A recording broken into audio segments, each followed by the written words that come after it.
So, for people who don't know you, introduce yourself, and you're from Margate in Kent.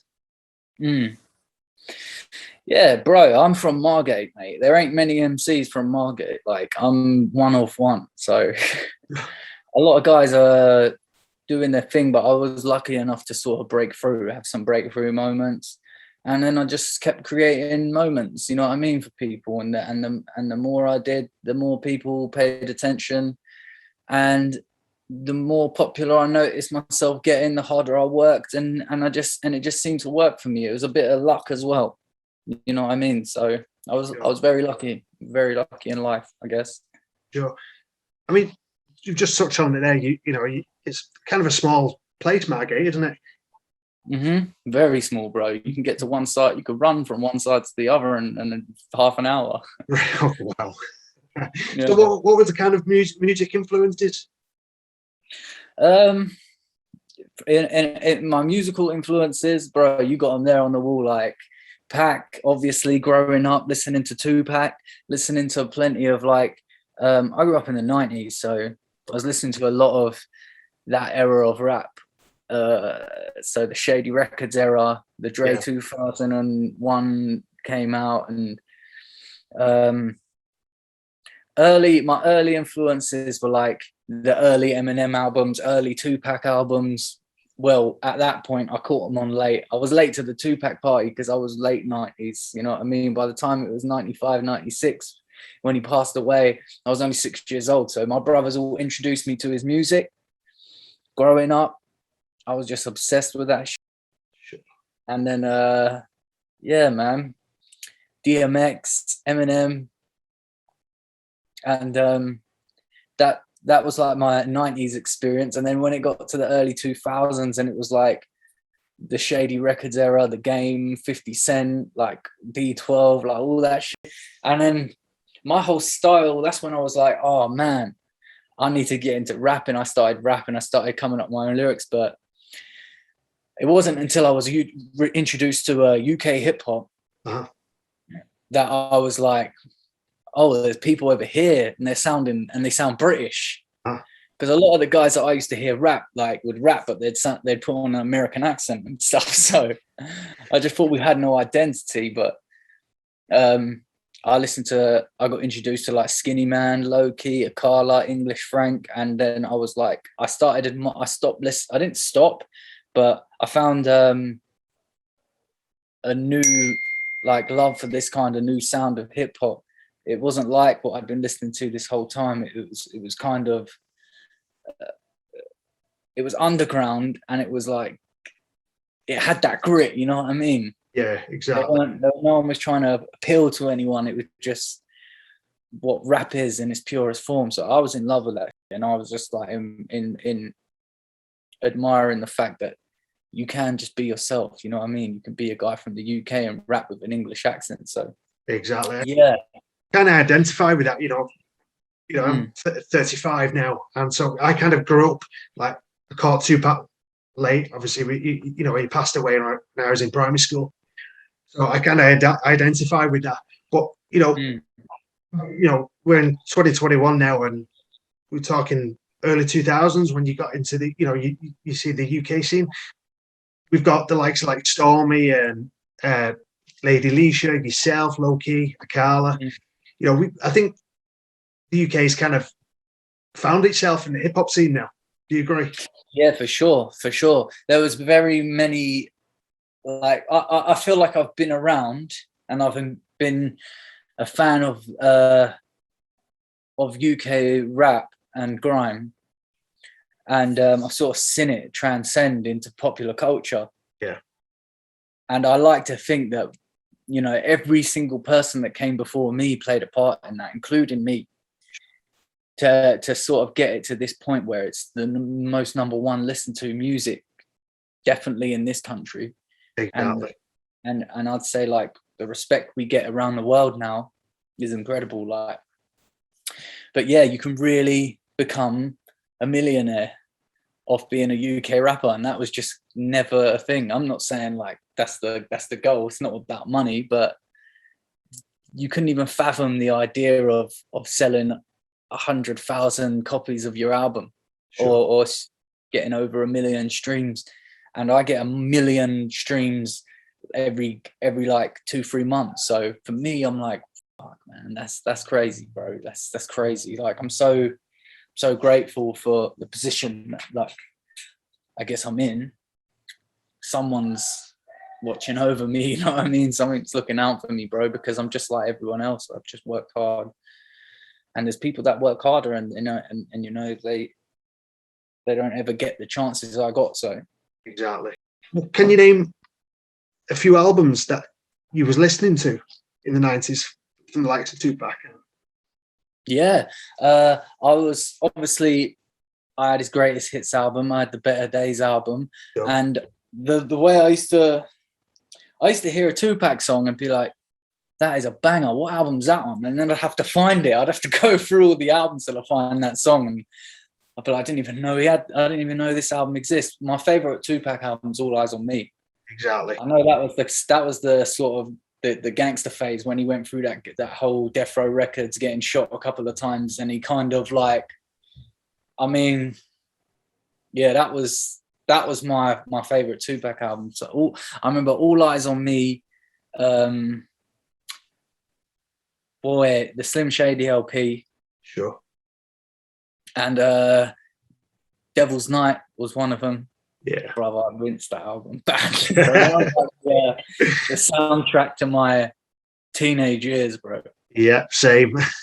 Yeah, like, I just wanna.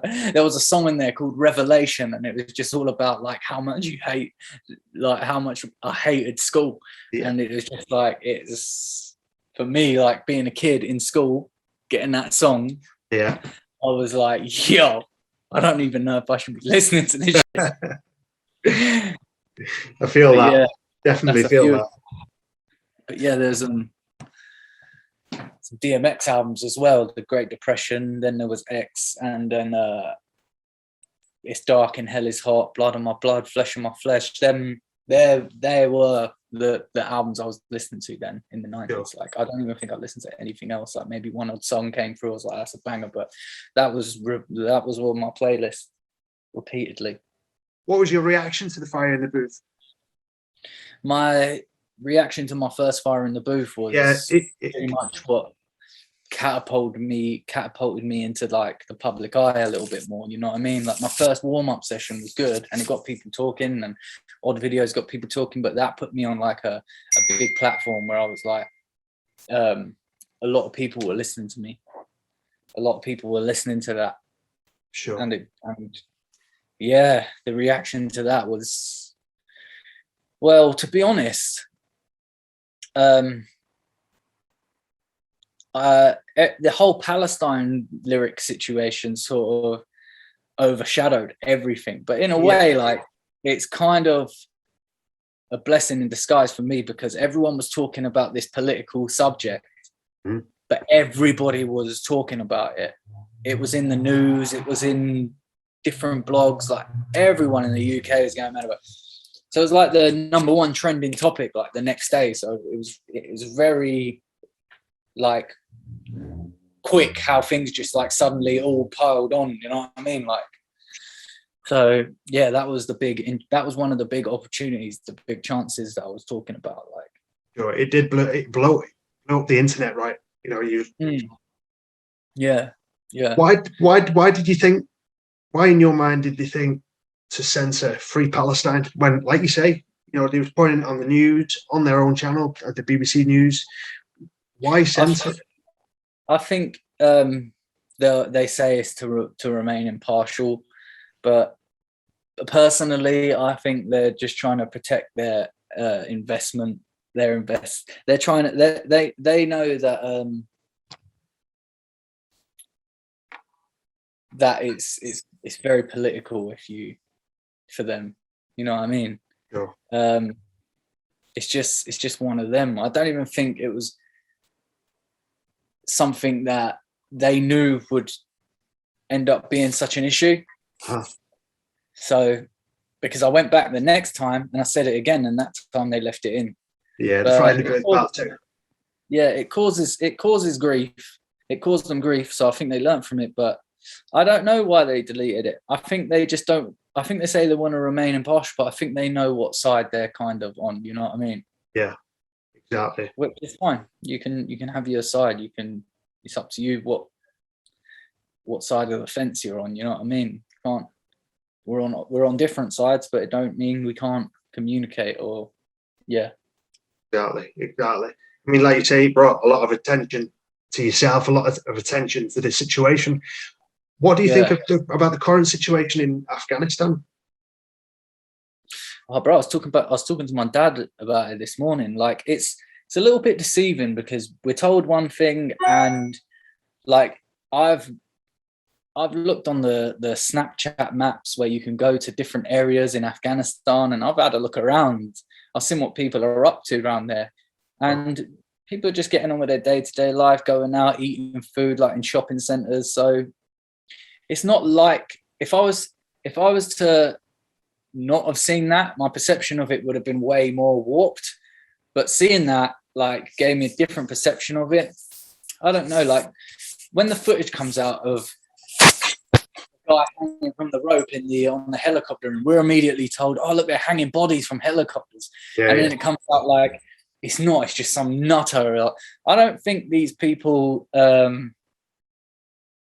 like it's obvious for one, yeah. They're not America and sort of the Western world aren't interested in being heroes. They don't want to save the day. They don't want to fly in. They don't want to put their capes on, fly in and rescue all the poor civilians. Like that's not the case. As much as they tell you that's the case, that's not the case. Exactly. And with Afghanistan, like we all know why people are invading Afghanistan and countries like that, because if you look back through history, them countries are where most of human civilization started. And the reason it was able to start there is because it was so rich in minerals and rich in oil and rich in water and rich in gold and rich in their land is just rich. It's like the Graceland of wealth. Like if you're a capitalist, you want to get in there. And we all know the agenda behind people like these. It's not the people on the ground's fault, because they think, yeah, they're there and they think we're going to save these people, we're going to do good for these people, but they don't give a fuck. Once the war's over and they got what they want, and they take the troops and they bring the troops back, they're leaving all of this shit. And you know, it's no coincidence that these soldiers that they're saying is the Taliban. Well, they're all carrying American guns. They're flying American planes. They're driving American tanks. They got American. You know what I mean? They've got the whole American arsenal. Yeah, of course. I don't like to act like I know every little detail, so I don't want to go into detail. But I think some things are just plain as day. Like you can't really ignore it, but you can go into it, and they'll just say you're one of these tinfoil hat guys. But some things are plain to see. Do you know what I mean? Another person who touches a lot on the political side is Lowkey. You have a special connection with Lowkey? Yeah. Like Kizzy's the person that goes in. Like he's faced like a lot of issues throughout his career because of the stance that he's took, and hats off to him, because it ain't easy. Like people want to shut you down. People don't like the fact that you're saying the things you're saying. You don't get your songs played on radio. You really sacrifice yourself for the cause. And he's someone that's really said, "Fuck, I don't care. What does any material success mean to me, one individual, when there's so much like good that I'm missing out on doing by compromising my whole message?" So he's put out his message, he stood by it, and I rate that. I for one would do the same, but like I say, like he's the man that studied it, so he goes the extra mile and looks right into it, and he can tell you where to go. He can tell you where he got his information from, but information itself is a gift and a curse. You know what I mean? Like you don't know what you know. if that makes sense. Yeah, exactly. No one really knows anything, bro. So yeah. Oh, he took himself off to study. He took a few years out of hip hop, didn't he? Did he go off and study in a different country? I think so. Yeah. I mean, we're not as close as people can imagine, because obviously I'm in Margate, he's in London. We speak from time to time, but we have a good relationship. But we haven't caught up in a little while. What I know, because you've toured with him, you perform with him. What kind of stuff have you learned from him? Musically or otherwise?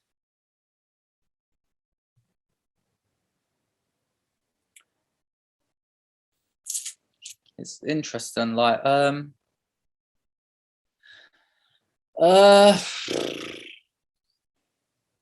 was speaking with Awati a few months ago, and I brought up with him. I met him backstage. I met Lowkey backstage in 2017. I think he was playing at Kitchen Street in Liverpool, and me and my brother met him backstage, and he was so humble. I think he was actually sweeping the stage floor just before the gig. So he said he was very humble and very passionate about his craft, but passionate about people. Oh, bro, don't get me wrong. The guy is the guy's a sick guy, bro. He's a very, very sick person. Yeah, he's a good person, man. Even in his position, like he's very humble. He doesn't think like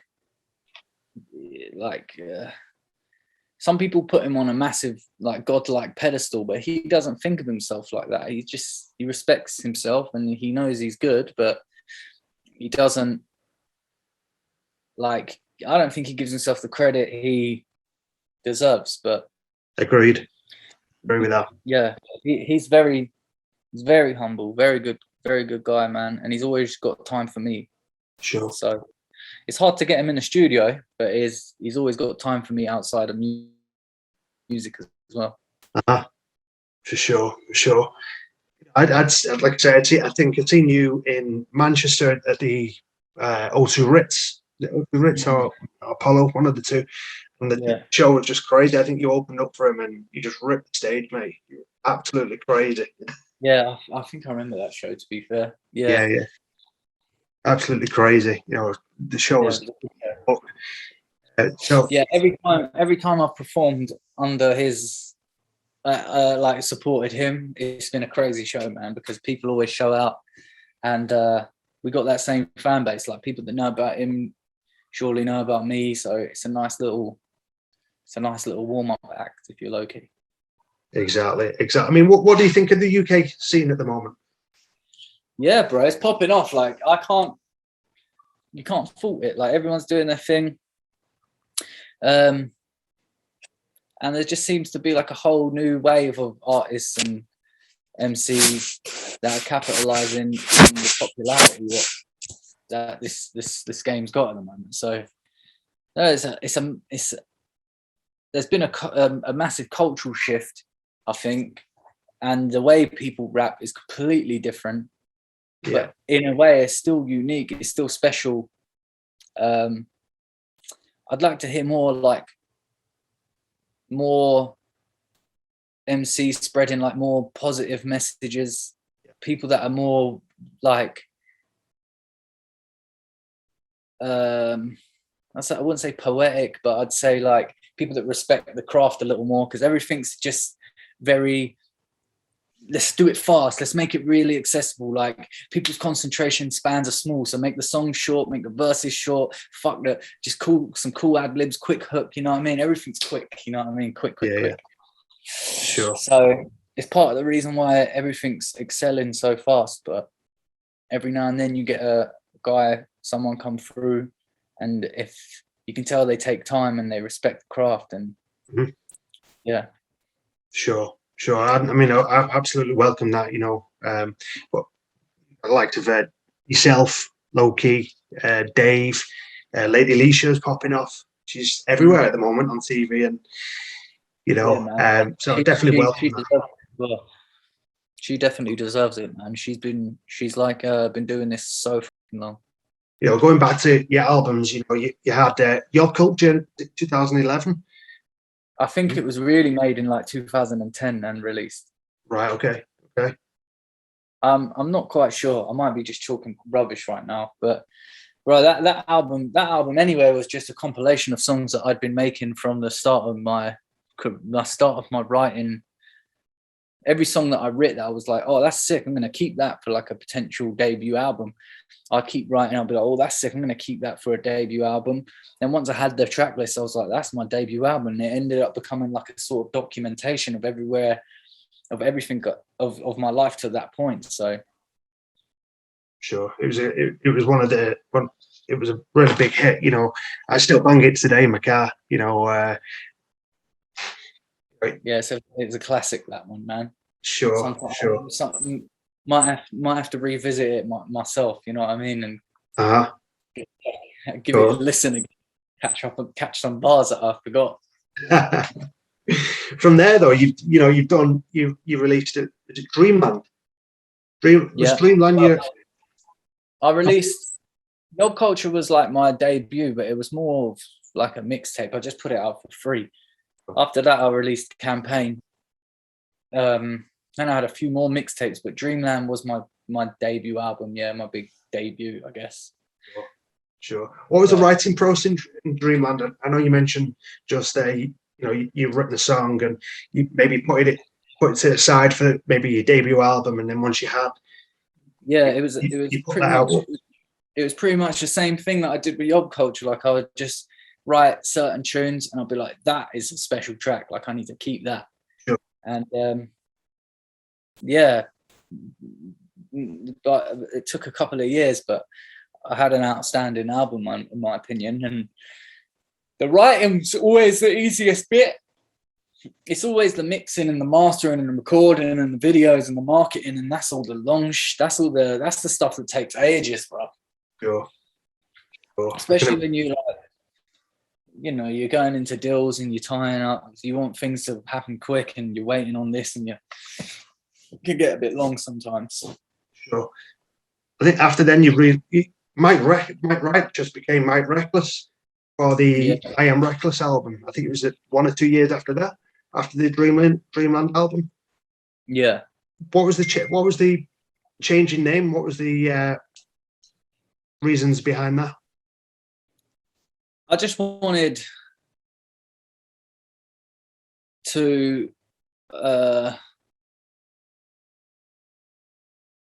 be honest, bro, I was really just experimenting with some stuff, and I found it difficult to like go under the alias of Mike Righteous when I was just at a very strange point in my life where I didn't particularly like who I was, and I just had a lot of anger, and I don't know. I just struggled with a lot of like mental problems, a lot of internal problems. I wanted to touch on that, Mike. You're humble, you're open in your lyrics. I just wanted to touch on how you put all that lyrical content on your songs. You are open about that. I mean, how is My Righteous now? I just take every day as it comes, to be honest, bro. Sure. Like, the work outside of music that I want to do on myself is like the hardest work, because I'm quite hard on myself. And my idea of working hard is working really hard. So if I'm not working really hard and every day working harder, I start beating myself up. And then some days I won't do nothing and I'll really beat myself up, and I'll create a negative, like, I'll just be like digging this deep cavity of negativity lower and lower, and then you just think this is a cycle and I can't, and I just need to come out and get back to what I'm doing. And even if I'm not feeling it at first, I just have to do it. Yeah. So it's one thing saying it, it's another thing doing it. But I just feel like I'll always get through it. Mhm. It's what else can you do? You just have to get through it. And you have days where you're just like, oh, today's not the day. But it helps having structure and a bit of routine. And it's always good when you're eating better and you're looking better and you're feeling better. So, but then with that looking better, you have to work hard to maintain to look good and to feel good. It takes a lot of willpower to avoid certain aisles in the shopping in the supermarket. You know what I mean? Like, it takes a lot of willpower just to like sometimes wake up early in the morning, bruv. And I've had times where I feel like I'm on top of the world and I can't be stopped, and then I'll have times where I just like just think, fuck it, blood. Like I'm just don't just want to break down, but they become less and less frequent, and I don't think it's as bad as it was before. Sure. I don't know. I'm just growing as a person, learning, going through life, just stumbling my way through. Yeah. And every now and then I just realize, like, we're just floating in space right now. So let's not be too hard on yourself. And as long as I try, I'm doing my best. That's all I care about, you know. I always feel better when I'm getting up early. I always feel better when I'm eating better food, and I always feel better when I'm going out for runs and stuff, going on jogs, getting myself like doing some workouts and doing my writing and doing stuff that's good for me. Everything we do and everything we say and everything we consume can only harm you or help you. And it's unfortunate, but the bad stuff always feels the greatest. Yeah. The good stuff doesn't ever really feel great at the time, but you feel great for it immediately after. And, you know, the good stuff that hurts when you're doing it, it might hurt, but it don't hurt nowhere near as much as how I feel when I'm just consumed by my own sadness and stuff, and I'm not feeling myself. But yes, it's easy to do. Sure. It's easy to quit. It's easy to give up. It's easy to not be asked. It's easy to not go on that jog. It's easy to stay in bed and play Call of Duty and not do anything else. But it just takes that little bit of that little mental battle with yourself. And you just got to crack on. So like if you'd have spoke to me yesterday, I would have just, well, you probably wouldn't have got the chance to speak to me yesterday because I was just not in the mood. But I just have days, you know what I mean? This just comes and it will go, and that's it. Like, but in this moment, I feel good. You know what I mean? I took some steps today to sort my diet out, sort my my physical health out, and my mental health feels good because of that.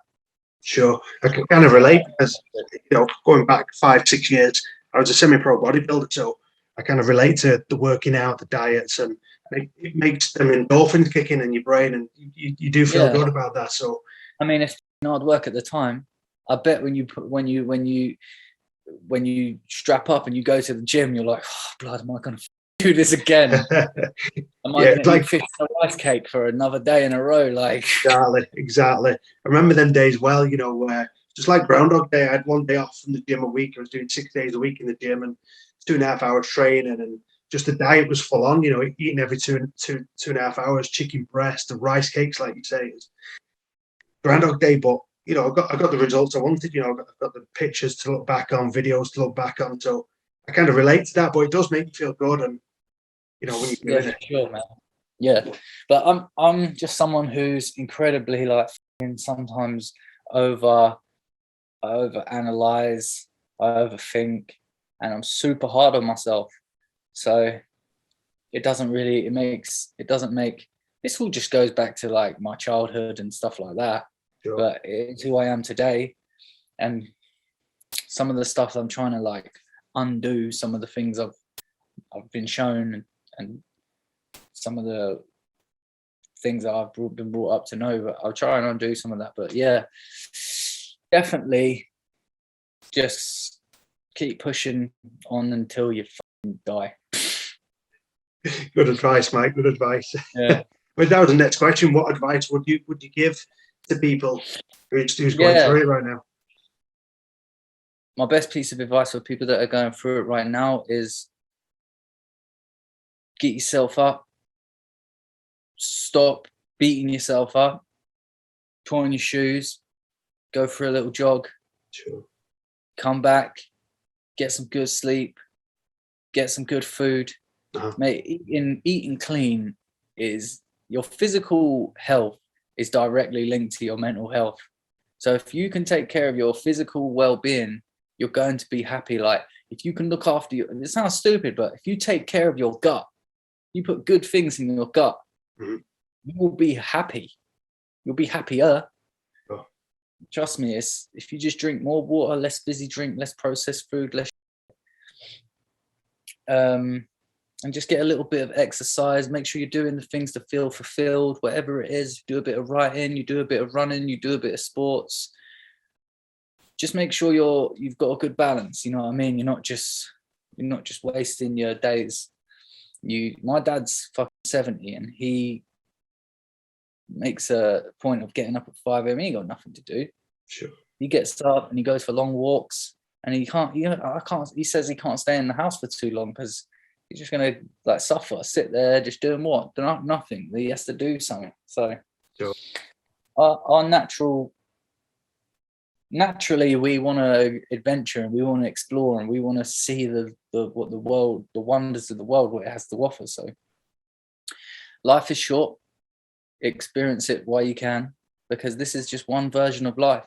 There's a life outside of this, a completely different experience, and we'll learn to appreciate this experience because we take it with us wherever we go. So when we go on to another life and we carry on this experience, but we carry this experience with us, we want to be happy with what we've done. We want to look back and we want to not feel resentment. We want to know we treated everyone with the utmost love and respect, the people that we cared about. And we want to know that we were good examples and we can leave behind somewhat of a legacy for people. It doesn't matter what it is, whatever you leave behind, you might invent something small, but it's going to live forever. My main advice to people is just to, don't worry and try and be happy. Very wise advice. Very, very wise advice. I mean, your music's helped a lot of people, including myself. I had episodes there last year and listened to the likes of yourself, Lowkey, Tupac, and the likes. It really got me through some dark days. And I mean, what's your reaction on? I mean, you get messages, Instagram messages, Facebook messages from people telling you their story or telling you how your lyrics has helped them through some dark times?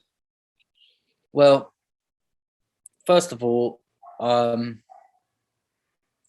it always takes me back, and I'm like, shit, like, you know what I mean? Like, this guy, I don't even know who this person is, and they have this connection with me. But I've had it where I've gone through some horrible breakups and I've listened and I've had a theme tune that I've just banged, and you know what I mean? I've messaged that artist, this song fucking really got me out of this. But essentially, it was never really the music. The music's just the soundtrack to the struggle, and the struggle is yours to own. You got to own that, bro. You got to just wait. You got to be like, that's the real trophy right there. Being able to look at that time and say, hey, I got myself out of that. You know what I mean? That hole that I dug was so deep, but I used these hands and I used these nails and I clawed my way through the dirt right back to the top.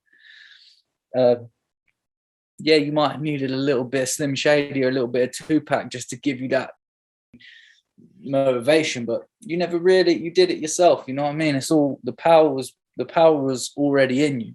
You know what I mean? When it's just you and yourself and your thoughts, then you realize like you're stronger than you think. You know what I mean? Your latest album was it 2020? Was it Suicycle? Got a lot of references to mental health there. What was the inspiration behind that, and the story behind? Is it the letter on the front cover? Yeah. What's the story Yes. behind that? My sister's fiance, who was also just like a really good friend of mine, we grew up together in the same friend group. Sure. So he was essentially like my mate before he was even with my sister. So it was sort of just boys that became like family, you know what I mean? He got literally like extended family, like my sister's pregnant with his kid and stuff. And he just struggled with his own demons and that, and he took his life, and he took his own life, and it just sort of tore apart my whole like friend group. It tore apart his family, sort of tore my sister to pieces, and like I became sort of like her right hand for it all. Like for months I was just like doing a lot of stuff, bro. I was like,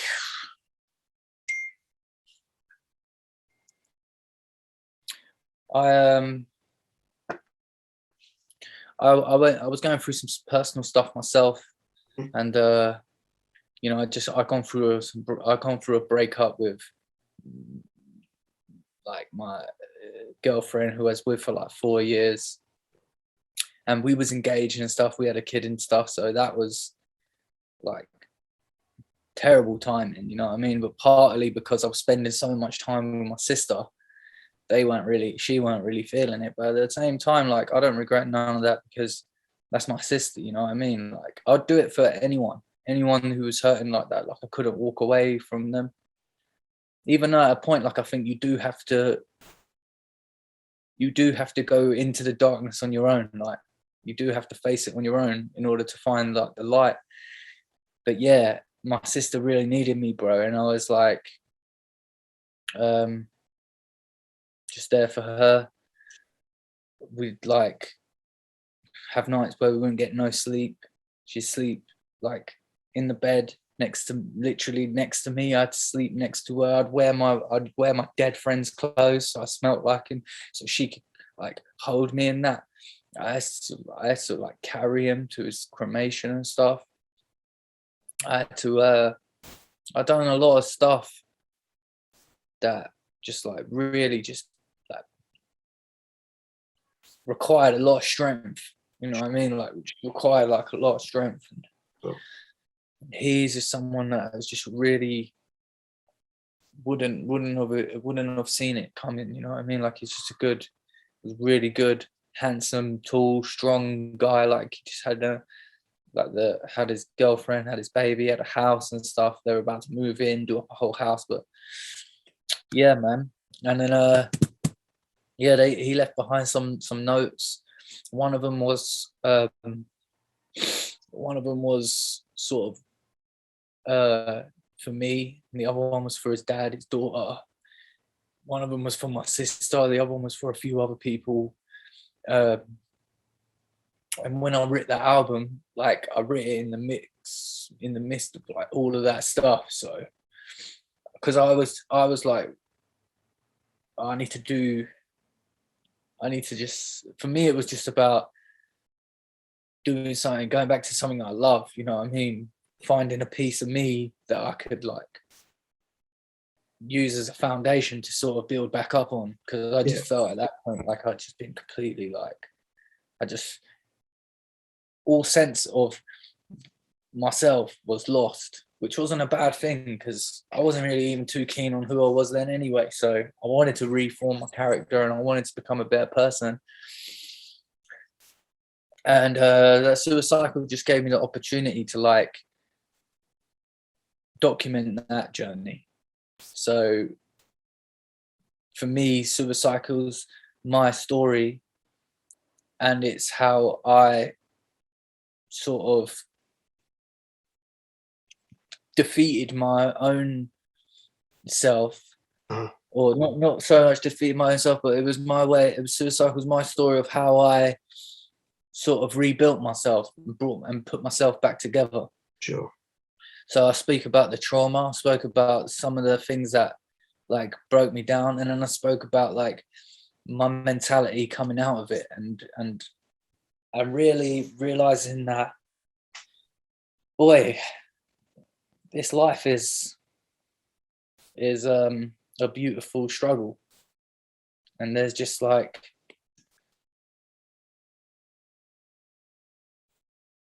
it's a crazy journey, man. And like, I guess I had to invite all the darkness into me, into my world. I'd say Suicycle is probably one of your deepest album yet. Yeah, no, for real. It's probably gonna be it probably will be the deepest. I don't know where I'm to go in life, but sure, I was going through a lot of deep stuff, so it makes sense, you know what I mean? I was going through I was witnessing a lot of, there was a lot of tears, a lot of people crying, and a yeah, lot of broken hearts. So I'd have moments where I was recording that album, and I'd just be in the studio recording it, and I just started I started falling apart, bro. sure. And like, my friends had to come into the booth and like hug me and that, and then I had to just get up and carry on spitting. And it was like, it's one of them, bro. I get emotional even thinking about it. Sure. I appreciate you telling me that. You know, Like but life isn't like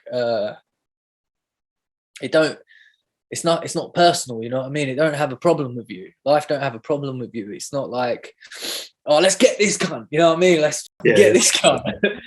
It just happens, bro. You just happen to like experience whatever you experience. Your challenges are different to mine, but they're all challenges, and they're all there for us to grow and become stronger and become better people, and make the best and do the best with it and make the most out of it.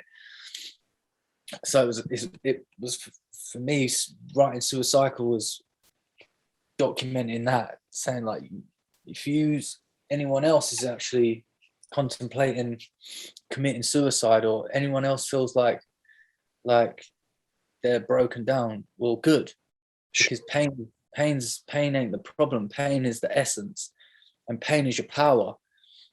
It's just how you handle it. Life is about 1% of what happens to you, and 99% of how you react to it. Exactly. Sure. So I mean, you can't, most people react to the negative shit because they're like, why is this shit happening to me? But you're reacting to the 1% with the 99%. So the 99% of your life's going to be fucked up over the one. When your reaction to it is all that determines how much effect it has on you. And I'm not saying, you know, your brethren, or I'm not saying you lose family members, or you lose loved ones and you don't care. I'm saying you honor them, you honor their memory, you respect their life and their legacy and their memory, for one, by working, living twice as hard and that's what it was for me. Like, when Mark passed away, I was like, I just want to, just in case that guy's watching me, or that my love for him, my respect for him makes me want to enjoy this life. You know what I mean? I don't want to be sad. I don't want to be, I mean, I want to feel, and that's it. Like, I'm a sensitive guy for it. As a fan, thank you for being open and, you know, putting them lyrics, the content into them lyrics, and, you know, it was emotional listening to it, and you know, you definitely can't fabricate that sort of stuff. That's why I like to think that I can become a pillar for the community in that sense. Like, same way Lowkey said, the repercussions, I'm going political. Yeah. I've sort of done the same thing, but with something I know a lot about, you know what I mean? I don't have all the answers in terms of how do you cure mental illness, but I know I'm going through it. And sometimes there ain't a cure for it. Sometimes the only thing you need to know is that you're strong enough to fucking win. Sure, I like how you sum that up there, because biggest killer under the age of, is it 45 in men in the UK? Suicide and depression, and especially now with the lockdowns and we've just come out of lockdown. The only other biggest killer in this country is heart disease, and heart disease is directly linking to obesity, which is also directly linking to our health and our mental health, because we sometimes get sad and we overeat. Exactly. It's that cycle, isn't it? It is a vicious cycle. I think it's one of them things, bro. We could all do wonders from just taking greater care of ourselves. We don't live in a natural world. We live in a very unnatural state, and we've got to make the best of it. This is not the natural human state. This is a state of capitalism that we created to keep the rich. Exactly. But hey, system, it's a society. Maybe we're like ants. Maybe we need a leader, but maybe we're like rats. We just breeder. We don't need a leader. We need a breeder. What's it like performing live? Because that emotion you put into the best. Yeah, it's the best feeling I could ever imagine. It's my favorite thing to do in life. Sure. And it comes. That's probably why I don't get to do it often. It is just the best thing I have ever done in life. Really? Just being on stage. Yeah, because like, I don't know if it's the same for you, but I just want to be loved. I just want to love and be loved and feel appreciated. Like, don't we all?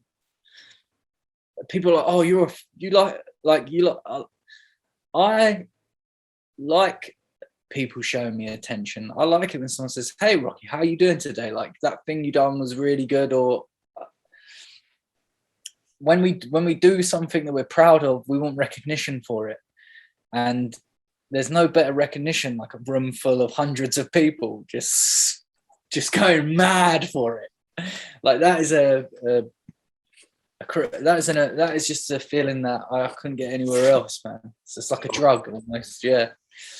But only when you're doing big, like really good gigs. I've had some gigs that have been total nightmares, bro. So don't get me wrong. They've been like the worst nights of my life. Oh no. Yeah, man. Every artist will tell you, bro. Don't let them convince you that every gig is just picture perfect. Like, sure. I've been to some shows where, like, it's just been a fucking nightmare, bro. Oh, and the security trying to kill me and that. Really? Oh.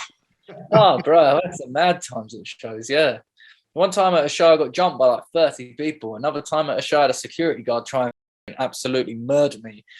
I've had shows where the whole setup, the stage is just falling through, the lights have fallen down, the sound is just. I've done some people's birthday parties, and like they got one drunk uncle that wants to fight me, and that it's like, wow.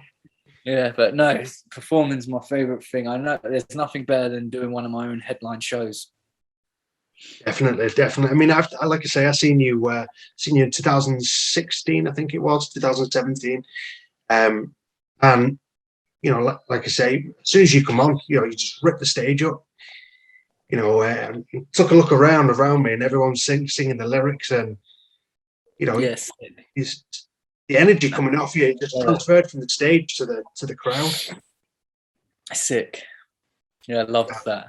Yeah, Can't wait to get back, man. Can't wait to do it all again. Exactly. You're doing it again too now.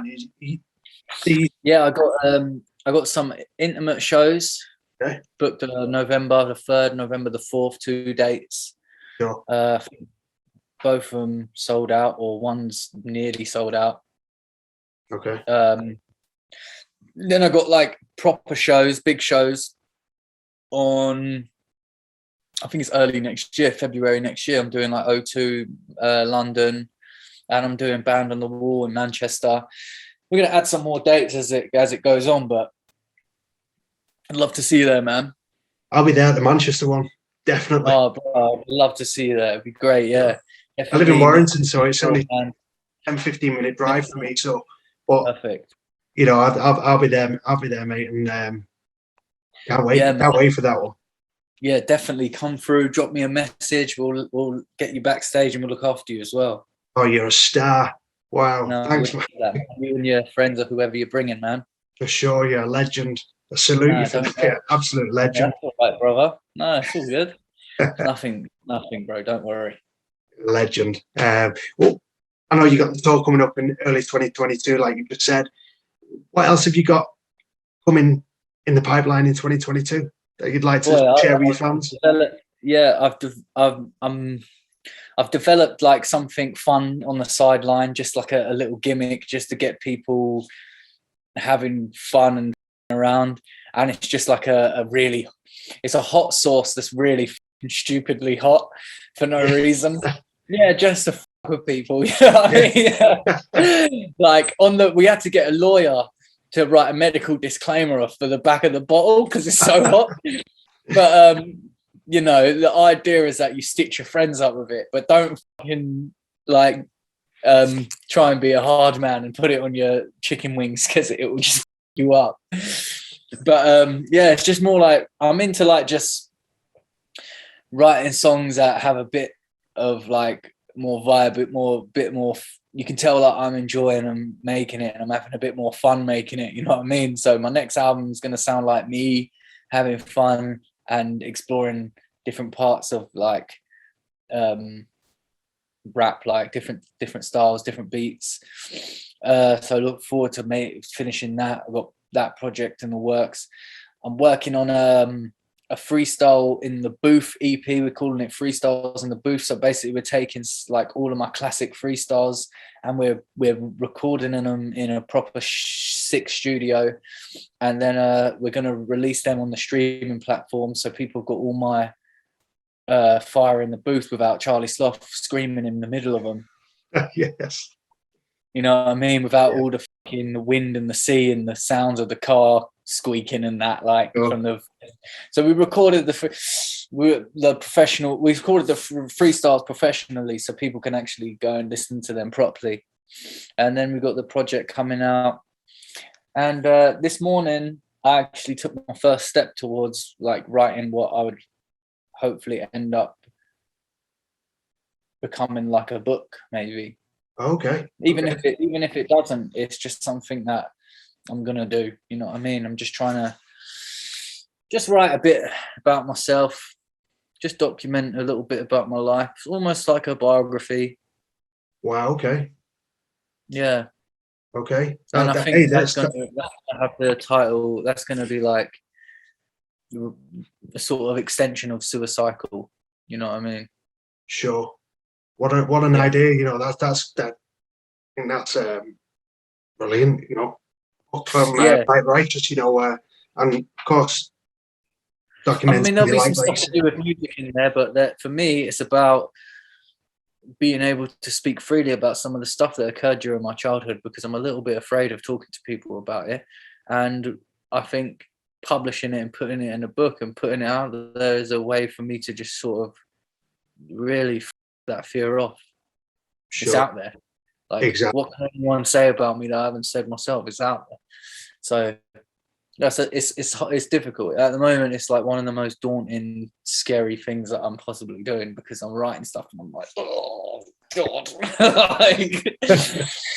But yeah, I'm gonna do that step by step.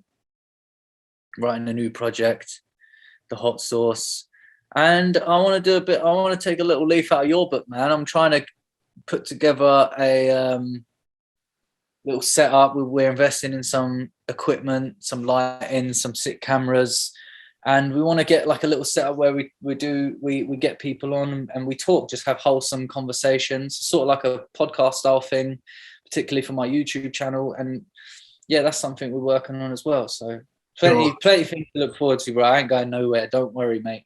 Yes, that's what we like to hear, Mike. What we like to hear, you know, like I say, you're a hip hop legend over here, and you know we need more of that Mike Righteous. You know, whether it be albums, books, podcasts, hot sauce, Just keep it coming, bro. Thank you. Yeah, it will be. We're on the way. We're on the way, bro. Sure, sure. And just before I let you go, Mike, have you got like a message to your fans? You know, you have a really good fan base, and you got a message for them. Yeah. Don't ever worry about anything. I'm fine. You know what I mean? And if anything ever happens to me, just know that I trust each and every single one of you guys to like take care of the music and make sure like everything's good. And another thing as well, the main thing that I'd like to say to people is